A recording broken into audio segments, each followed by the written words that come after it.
ಚಾಣಗಿರಿ ತಾಲೂಕಿನ ಸಮಾಜದ ಎಲ್ಲ ಮುಖಂಡರುಗಳು, ಮಸೀದಿಗಳ ಅಧ್ಯಕ್ಷರು ಹಾಗೂ ನಮ್ಮ ಸಮಾಜದ ಹಿರಿಯರೆಲ್ಲರೂ ಸೇರಿ ಏನು ಭಾರತ ದೇಶದ ಕಾಶ್ಮೀರ ರಾಜ್ಯದ ಪಹಲ್ಗಾಮ್ ಎಂಬ ಒಂದು ಸ್ಥಳದಲ್ಲಿ ಉಗ್ರವಾದಿಗಳು ತಮ್ಮ ಉಗ್ರತನವನ್ನು ಏನು ತೋರಿಸಿದ್ದಾರೆ ಅದಕ್ಕೆ ಖಂಡಿಸಲಿಕ್ಕೆ ನಾವೆಲ್ಲರೂ ಇವತ್ತು ಜಮಾ ಆಗಿದ್ದೀವಿ. ನಾವು ತೀವ್ರಗತಿಯಿಂದ ಆ ಕೃತ್ಯವನ್ನು ನಾವು ಖಂಡಿಸುತ್ತೇವೆ. ಆದಷ್ಟು ಬೇಗ ಸರ್ಕಾರ ಯಾರು ಉಗ್ರವಾದಿಗಳು ಇದ್ದಾರೆ ಅವ್ರು 4-5 ಜನ ಅವರಿಗೆ ತಕ್ಷಣವಾಗಿ ಬಂಧಿಸಿ ಅವರಿಗೆ ಉಗ್ರವಾದಂಥ ಶಿಕ್ಷೆಯನ್ನು ಕೊಟ್ಟು ಇವತ್ತು ನಮ್ಮ ದೇಶದಲ್ಲಿ ನಾವೆಲ್ಲರೂ ಎಲ್ಲ ಸಮಾಜ ಬಾಂಧವರು ಅಣ್ಣ ತಮ್ಮಂದರಾಗಿ ನಾವು ನಡೆಯುವಾಗ ಇಂಥ ಒಂದು ನೀಚ ಕೆಲಸವನ್ನು ಅವರು ಮಾಡಿದ್ದಾರೆ.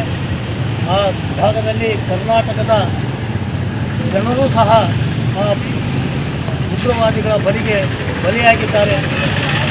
ಅವರು ನಾವೆಲ್ಲ ಸಮಾಜದ ಮುಸ್ಲಿಂ ಸಮಾಜದ ಎಲ್ಲರೂ ಹಿರಿಯರು, ಮಸೂದಿಗಳ ಅಧ್ಯಕ್ಷರು, ಎಲ್ಲ ಸಮಾಜದ ಹಿರಿಯರು ಸೇರಿ ಆ ಉಗ್ರವಾದವನ್ನು ನಾವು ತುಂಬ ತೀವ್ರವಾಗಿ ಖಂಡಿಸುತ್ತೇವೆ.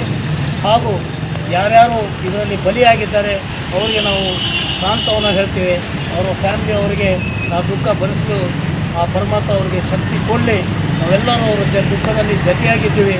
ಇಂಥ ಕೃತ್ಯಕ್ಕೆ ನಾವೆಲ್ಲರೂ ಮುಂಚೂಣಿಯಾಗಿ ಬಂದು ಅದನ್ನು ಖಂಡಿಸಬೇಕು, ಉಗ್ರವಾಗಿ ಖಂಡಿಸಬೇಕು ಅಂತ ಯಾವುದೇ ಜನ ನಮಗೆ ಕಂಡಲ್ಲಿ ನಾವೆಲ್ಲರೂ ಅದರ ವಿರೋಧವನ್ನು ವ್ಯಕ್ತಪಡಿಸಬೇಕಾಗಿ ನಾವು ಇವತ್ತು ಸಮಾಜದ ಎಲ್ಲ ಜನರು ಇಡೀ ನಮ್ಮ ಕನಕಗಿರಿ, ಕಾರಟಗಿ ಮತ್ತು ಗಂಗಾವತಿ ತಾಲೂಕಿನ ಸಮಸ್ತ ಗ್ರಾಮಗಳ ಜನರು ಸಹ ಇವತ್ತು ಸೇರಿದ್ದಾರೆ. ಎಲ್ಲ ಮಸೀದಿಗಳ ಅಧ್ಯಕ್ಷರು ಮತ್ತು ಎಲ್ಲರೂ ಸೇರಿದ್ದೀವಿ.